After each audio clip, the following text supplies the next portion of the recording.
when we were running out this morning, it was really dark. It was kind of hard to see. Sometimes you can't really see the landmarks that you have to go off of, so it's always good to have that. And then when you're exploring new places, it's really good to have a GPS going with tracks in, because you can always find your way out. It's really easy to get lost back in here. It's like a friggin' maze. You make a left, you make a right, you make a left, you make a right. You don't know where the hell you are.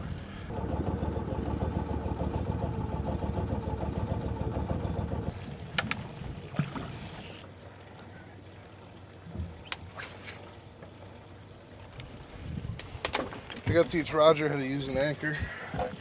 So, rule number one, when you use an anchor, you got to make sure it's tied off, right? Because when you throw the anchor in the water, it doesn't come back up. Roger, this your first time on a boat? Yes, it is. Okay. Now we know. We got to tell Roger everything.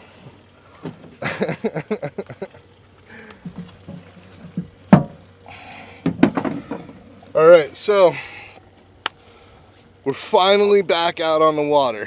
We had a little bit of craziness going on, but we're back out here. It's a beautiful morning. Everything's really still. The bite's been pretty good. Wouldn't you say, Roger? Yeah, the bite's been steady. Yeah.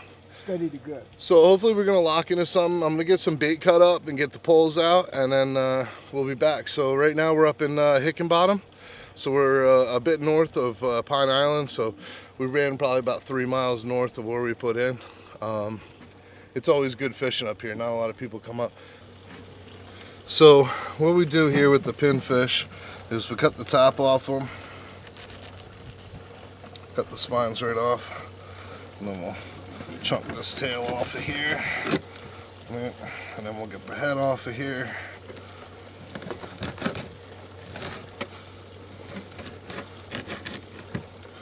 Throw the scraps over, and then that's what we're going to be using for bait. So I know a couple people have asked how I do the pinfish. That's how I do them.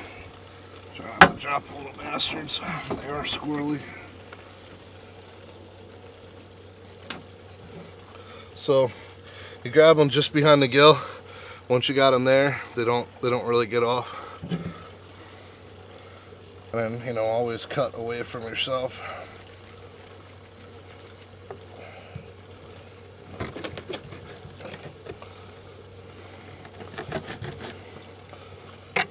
So what we're doing is we're simulating a bait fish that just got kind of half eaten.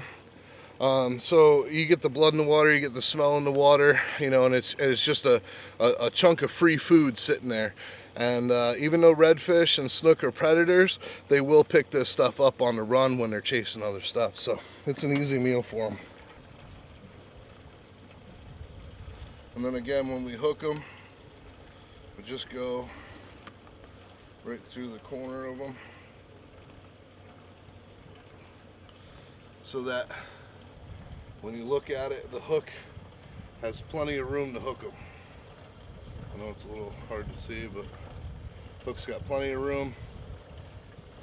And then when we set them, this whole little area in here is pretty rocky. So we got a lot of water. So I like to put it right up against them mangroves there.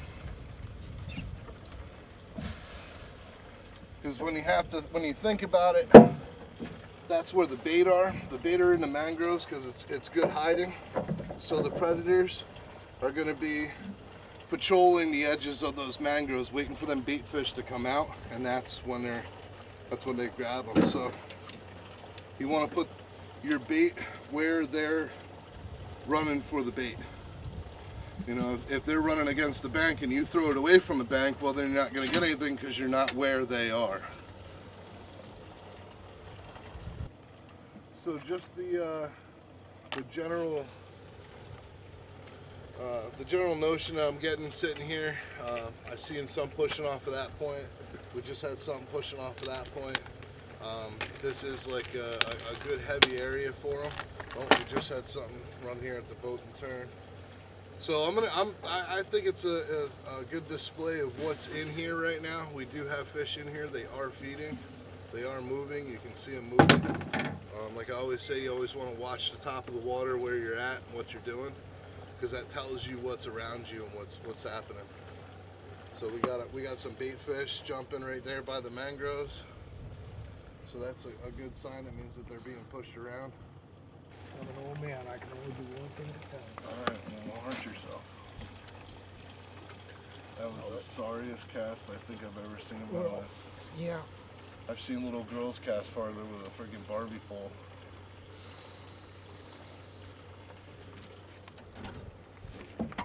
All right. The girl was 10. She wasn't that little. And it was a big Barbie pole. It was a big Barbie pole. On top of the water, like round circles. That's the bait fish, right? Because they're grabbing little stuff up off the top of it. So when they grab, they make a little ripple, like throwing a pebble into the water.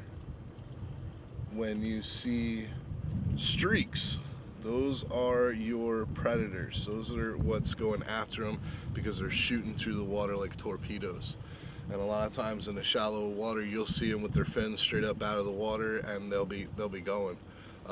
Those are your predators. Those are your redfish, your snook, your trout, your cobia, stuff like that. So when you see streaks, those are the ones you're after. When you see pops, that's bait fish, it's mullet and stuff. Now, we are in shallower water with a lot of rocks in the area, and that's exactly what happens right there. So when you pick your bait up, you have to tip your pole up real high. Ah, fuck. See, I already got it caught on rocks. This is a tricky area to fish.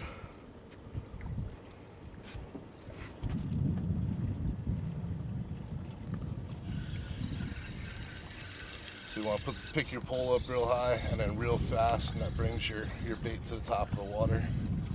So I've just been seeing a lot more action over here where I don't have a piece of bait, so I'm going to put a piece of bait in there. So notice how what he's doing is he's keeping his pole as high as he possibly can, because it keeps their heads from getting into the rocks. So what these fish do is when you get a hook in them and you start pulling on them, their natural reaction is to rub their faces up against rocks and anything like that to try to get that hook out of their mouth. So you want to keep the pole nice and high. You want to keep constant tension on them, reel while they're not pulling, and when they're pulling, just let them pull. And you're just going to try to direct them as best as you can, left or right. Get freaked out here.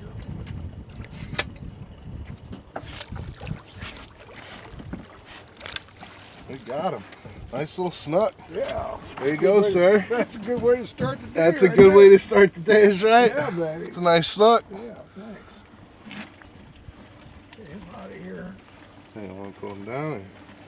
Oh, you got it, huh? Well, don't lose him now. I just thought. Yeah. Nice snook. Good way There's to a start tape the day. measure right under your ass stuck on the side if you want to measure them. What do we got? 26? 25. 25. 25-inch snook. Quick release. Yeah. The smaller snook handle releases better than the bigger snook. When you get into those bigger snook, a lot of times you just gotta put your thumb in their mouth and leave them in the water and just let them. They'll hold on to your thumb until they're ready to go, and you just kind of keep them moving. They get really tired. Those big fish tire out really quick, and it really takes its toll on them. So if you just throw a big fish back into the water, they usually don't deal with it very well. So the bigger the fish, the more time you want to give them to reacclimate and to gain a little bit of strength, and they'll swim away on their own. Luckily, that one was small enough. It didn't take me very long to get him to the boat. No, them bigger ones, they're a pain, man, because they start taking drag, and all you could really do is just kind of hold on to it and let them run. The bigger fish, you got to really wear them out before you get them next to the boat, because what they'll do is they'll see that boat, they'll turn right around and they'll panic and they'll swim right away as hard as they can. Cool. Yeah, All right, Victor. Way to go. yeah, I'm gonna throw him overboard if he catches another one. Burn his line. Burn his line. You know, the fishing god sent me that snook because you made fun of my cast. Is that what happened? Well, let me make fun of more of your casts. I'll get my lighter warmed up for when you catch the next one. So when I'm putting a pinfish on, I look to hook them towards the back, under the fin like that. And what that does is that when I get him in the water, that one's not going to play for me. You see how he kind of struggles? He struggles swimming away. And what I can do is when I get him thrown, if I don't make a really good cast, is I can pull on him a little bit. And when I pull on him, I'm facing him away from the boat, and he will swim consistently away from the boat. If I just give him a little tug, get him pointed in the right direction, then he'll struggle and swim towards the shore. Struggle and swim towards the shore. It's really good that your life experience is where it's at right now, and you've been brought on to do this. Because you, as a novice boater, right, novice fisherman, have exactly the same perspective that new people to the sport have, right? So everything that's new to you is new to them, and all the questions you have are questions they have. So knowing that you were brand new at the boat and it was sunrise, right? I mean, it's dark still, right? I didn't want you to be like too concerned about us blowing out across the bay there, right? So that's why I went through the explanation of what he was doing, the equipment that he was using, to kind of put your mind at ease a little bit. Hey, It did. It did work. you know, the Because guy. you stepped on it, I was like, I Yeah, grabbed I onto wanted something. you to be terrified the whole time. That's what I was going for. I was going for complete and utter, disbelief and terror, right? Because I kind of seen it in your eyes a little bit when we started going. You started looking around like I can't really see, I was like, and then I throttled down. Yeah, I wanted you to be scared, but Roger messed that up. Good job, Roger. like you stepped on the gas. I saw how serious your face looked. I was like, I'm gonna get killed out here. Right? We might die. I was like, this dude's gonna take me out miles out where no one can hear my screams.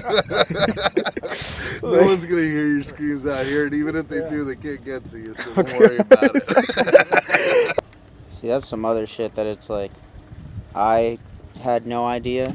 So I'm imagining someone that doesn't know about shit. Right. They're not from Florida. They're like, holy shit, these guys are the Australians of America. Pretty much, dude. Florida is the Australians of America, man. They're fucking nuts now. Even the animals are fucking serious, Even the animals are serious down here. Everything's trying to kill you at all times, It also helps to go with somebody that has a sense of humor. You don't want to go with some negative Nancy. Or a fucking Karen. Never bring a Karen. God damn it, Karen. Damn it, Karen. Don't be a Karen. If your name's Karen and you're not a typical Karen, then I'm sorry. Oh, I just knocked over my coffee. Don't do that. If you are a typical Karen, don't like. Right? Don't subscribe. No. Like and subscribe. I need the followers. Just don't comment on nothing. Keep it to yourself. Well, that won't happen. Right.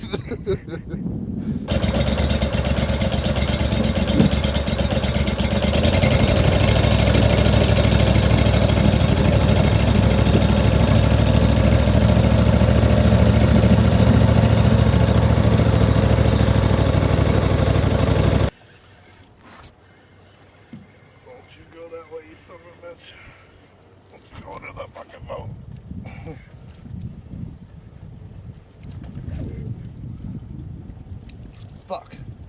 You go around that fucking anchor? Help me out here, Roger. I think you went around that fucking anchor. Can you get to him?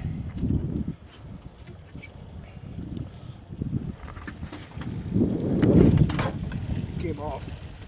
You came off? Yeah. Son of a bitch. Was it a red? Yeah, I don't know.